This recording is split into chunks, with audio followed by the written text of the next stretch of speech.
प्यारी सासंग जी, आप सभी को प्यार भरी राधा स्वामी जी।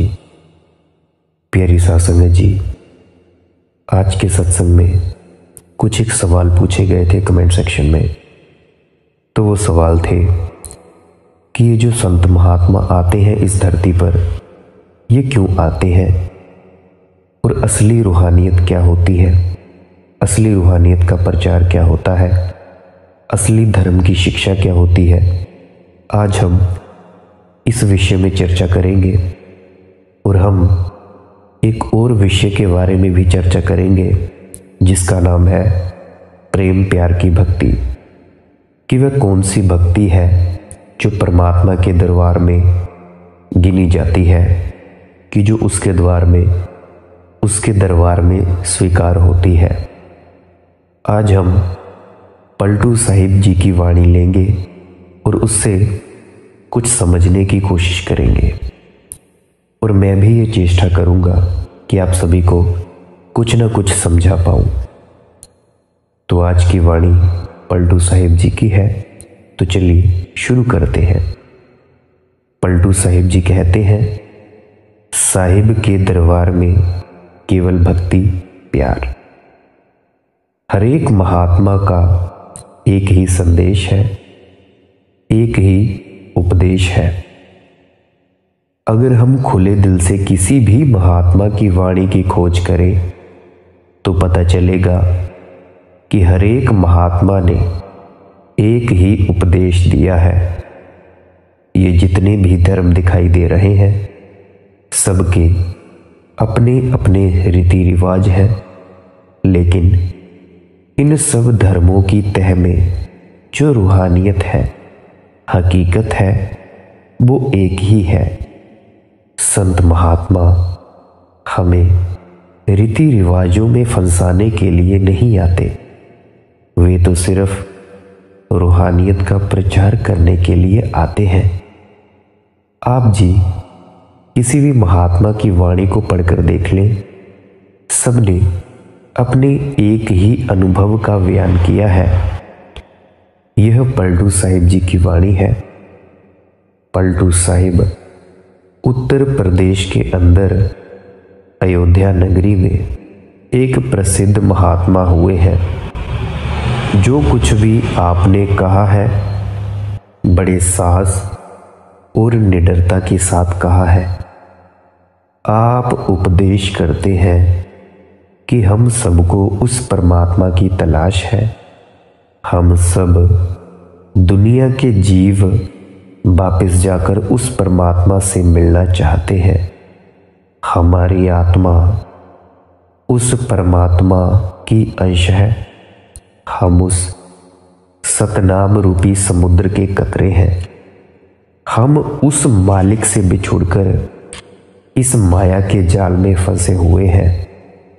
यहाँ आकर हमारी आत्मा ने मन का साथ ले लिया है और मन इंद्रियों के भोगों, विषय विकारों, शराबों, कबाबों और दुनिया के धंधों का आशिक है।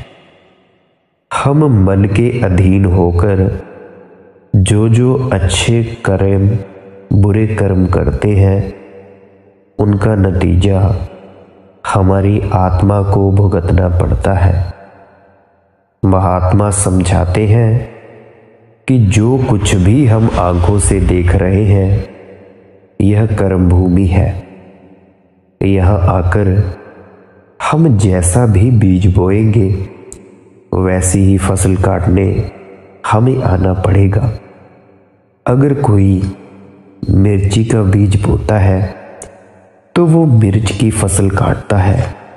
अगर कोई आम का पौधा लगाता है तो वो आम का ही फल खाता है। अगर हम अच्छे अच्छे कर्म करेंगे तो अच्छा नतीजा भुगतने के लिए हम फिर से इस धरती पर आ जाएंगे। बुरे कर्म करेंगे तो बुरा नतीजा भुगतने के लिए इस धरती पर आ जाएंगे। ना तो हम अच्छे कर्मों के कारण देह के बंधनों से आज़ाद हो सकते हैं, और ना बुरे कर्मों के कारण देह के बंधनों से आज़ाद हो सकते हैं। अगर नेक कर्म भी करते हैं तो उससे क्या होता है? सेठ साहूकार, राजा महाराजा, अंबानी वगैरह बनकर आ जाते हैं।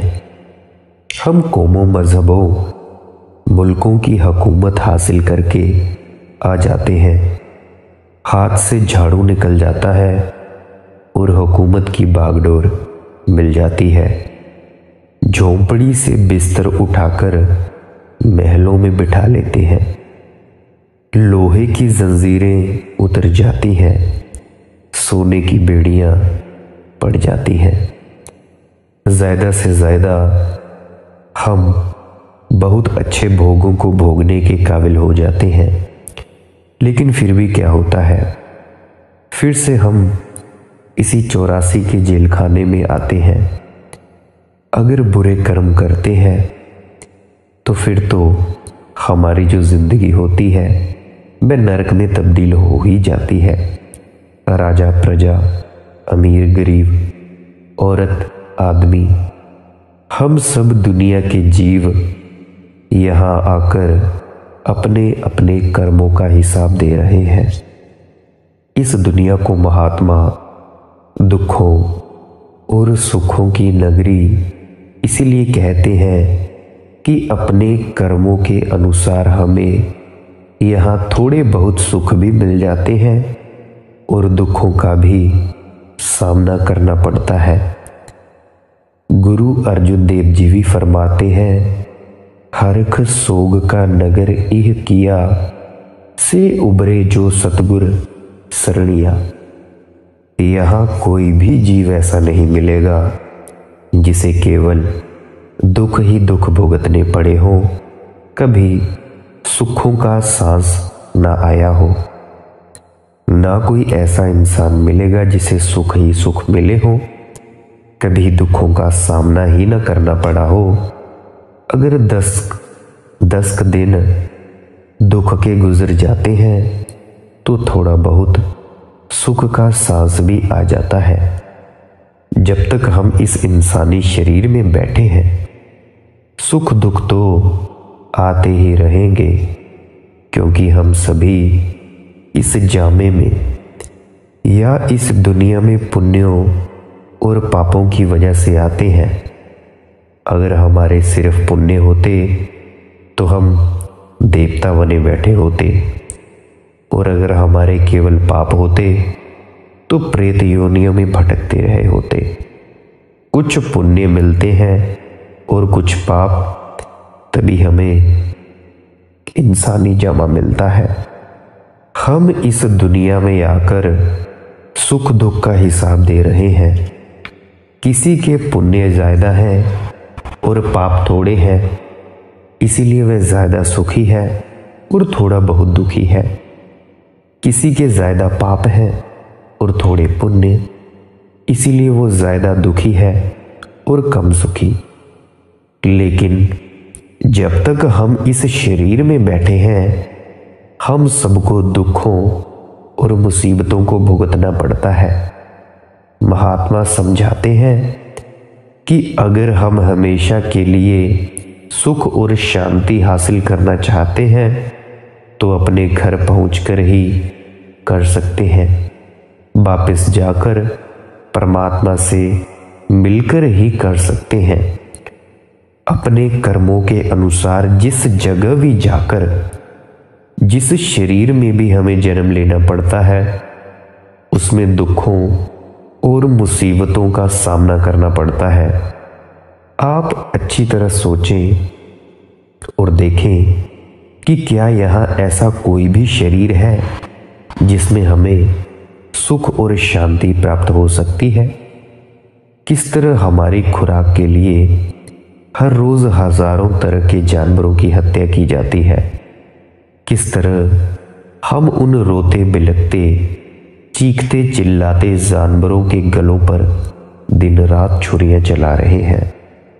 हम अपने मन में कभी ये सोचते भी नहीं कि अगर कभी अपने कर्मों के कारण हमें उस जगह पर जाकर जन्म लेना पड़ जाए और उनके हाथों में छुरियां और कुल्हाड़ियां हों तो हमारी क्या हालत होगी। डॉक्टर जब पतली सी सुई हमें टीका लगाने के लिए दिखाता है तो हमारी जितनी बड़ी शरीर होता है, देह होती है, कांपना शुरू कर देती है। लेकिन हम उन जानवरों के गलों पर अपने पेट की खातिर किस तरह दिन रात छुरियां चला रहे हैं। नीचे के जामों का तो हाल बयान क्या करें। आप जरा इंसान के जामे के बारे में ही अच्छी तरह सोचें। हमारे इंसानी शरीर को नर नारायणी देह कहते हैं।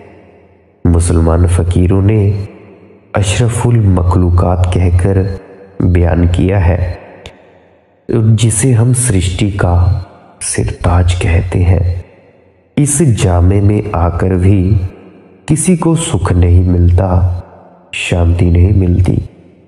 कोई बीमारी के हाथों तंग आया बैठा है तो कोई बेरोजगारी के हाथों, कोई संतान से दुखी हो रहा है तो कोई संतान ना होने की वजह से दुखी है। किसी को पैसे लेने का फिक्र लगा हुआ है तो किसी को कर्ज अदा करने की चिंता सता रही है। सड़कों पर कंगालों की हालत देखें, जेल खानों में अपराधियों की कहानियां सुनकर देखें, अस्पतालों में बीमारियों की चीखें सुने। दुनिया में चारों ओर दुख और मुसीबतें ही नजर आती हैं। ऐसा कोई जीव नहीं मिलता जिसे यहाँ आकर सुख ही सुख मिला हो। जरा आप अपनी टीवी न्यूज़ चैनलों पर देखें, कितने ही कौमों और मजहबों के झगड़े चालू हुए हैं। अभी आप देख रहे होंगे कि यूक्रेन और रशिया का झगड़ा, रूस का, कितने गरीबों का खून होता है, कितनी औरतें विधवा होती हैं और कितने ही बच्चे अनाथ होते हैं।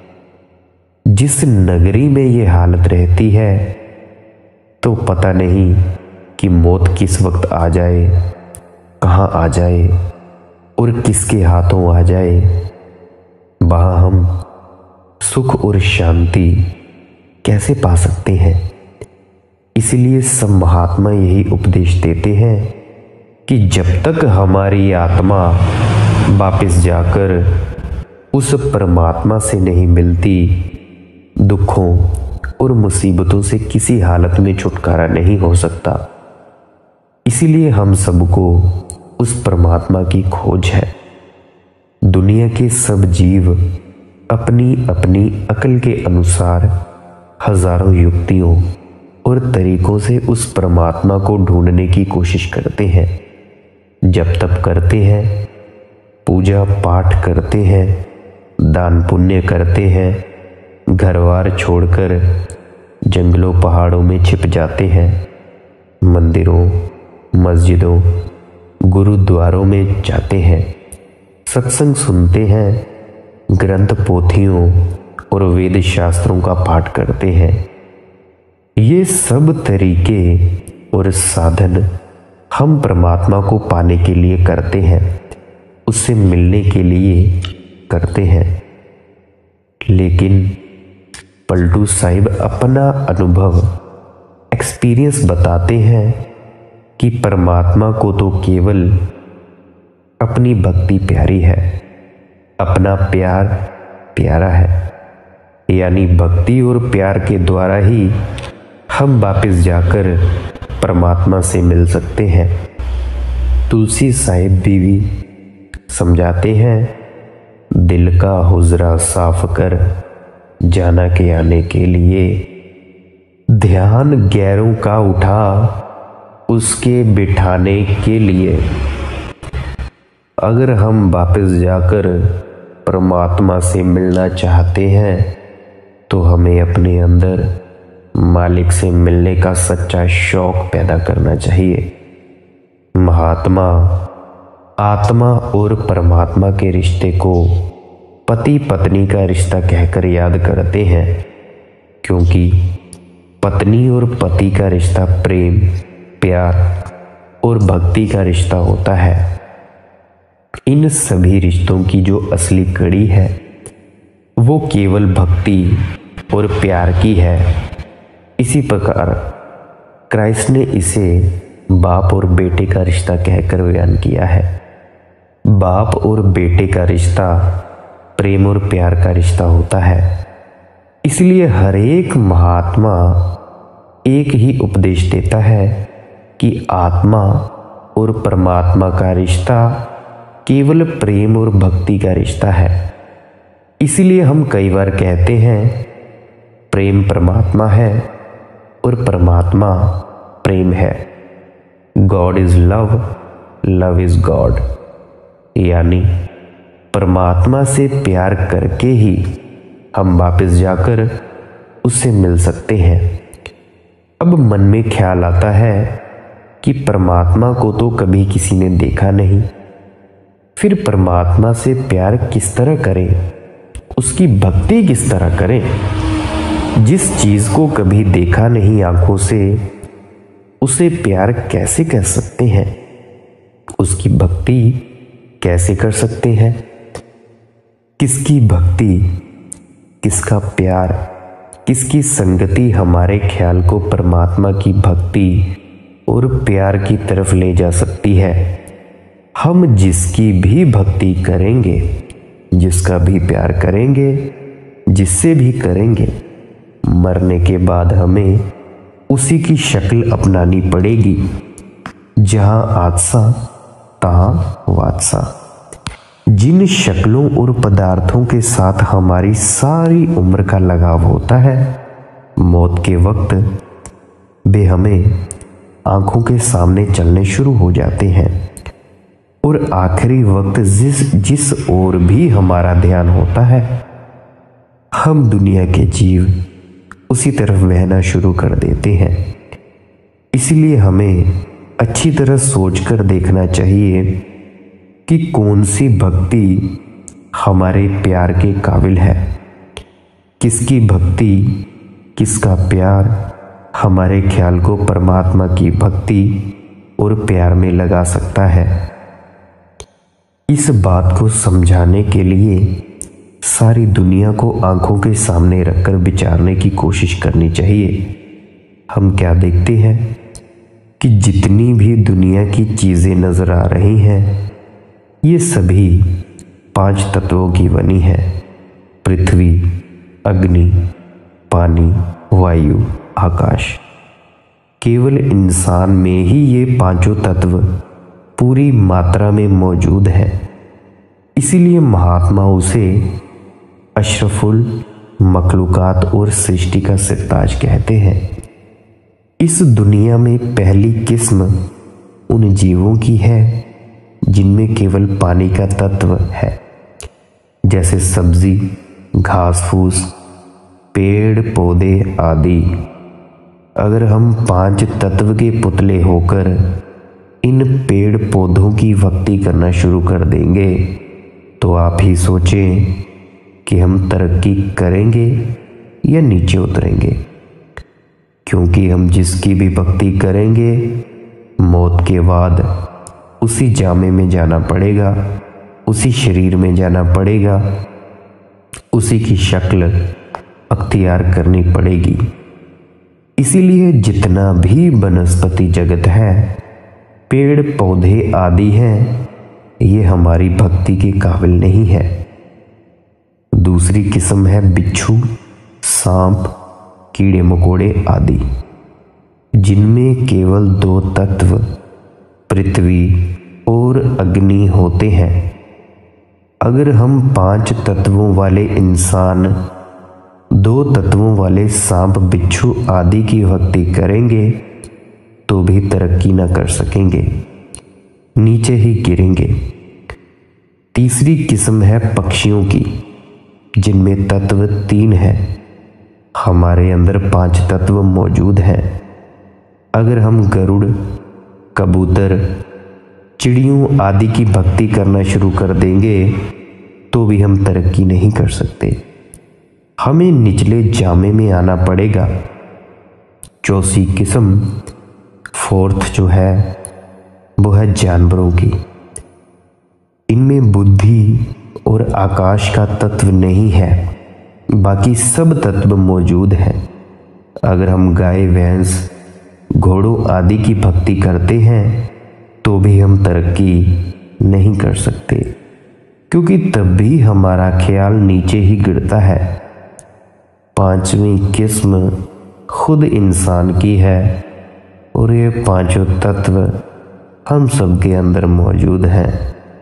अगर सवाल उठता है कि इंसान की भक्ति करे तो क्यों करे, खासकर आज के ज़माने में जबकि हम सबके समान अधिकार हैं।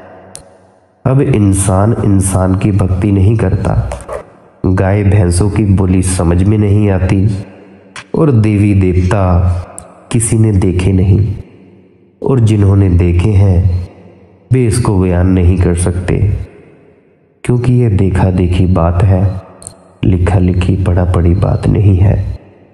यहाँ आकर हम बड़ी उलझन में फंस जाते हैं कि हमें किसकी भक्ति करनी है, किसके साथ प्यार करना है, किसकी भक्ति और प्यार हमारे ख्याल को परमात्मा की भक्ति और प्यार की ओर ले जा सकता है। हुजूर बड़े महाराज जी एक उदाहरण दिया करते थे कि अगर हम एक कमरे में बहुत से रेडियो रख दें जिनका कनेक्शन किसी बैटरी या बिजली से ना हो, तो हम किसी देश की खबरें नहीं सुन सकते। पर अगर हम उन्हें बिजली या बैटरी से जोड़ दिया जाए, हम उनको जोड़ें, तो हम जिस देश की चाहे खबरें सुन सकते हैं, जैसे आज DTH केबल लगी है। हमें परमात्मा के ऐसे भक्तों और प्यारों की खोज करनी है और उनकी संगति करनी है जिनकी लिव, जिनकी सूरत उस परम आत्मा के साथ लगी हुई है।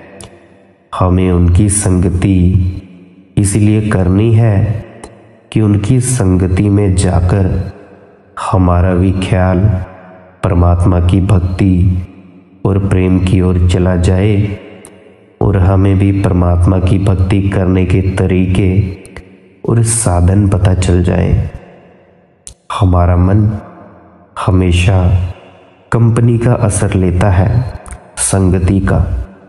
अगर हम बुरे लोगों के पास बैठेंगे, चोरों, ठगों, शराबियों की संगति करेंगे, तो धीरे धीरे हमें भी चोरी, ठगी और शराब की आदत पड़ जाएगी।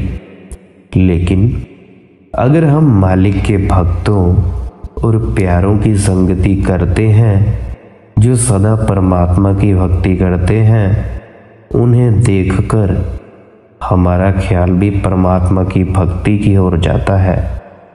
इसलिए गुरु रामदास जी फरमाते हैं, साकत सूत बहु गुर जी, भरिया क्यों कर तान तनिजै, तंत सूत किछ निकसै नाही, साकत संग न कीजै। साकत पुरुषों यानी मनमुखों का ख्याल बहुत ही उलझा हुआ होता है।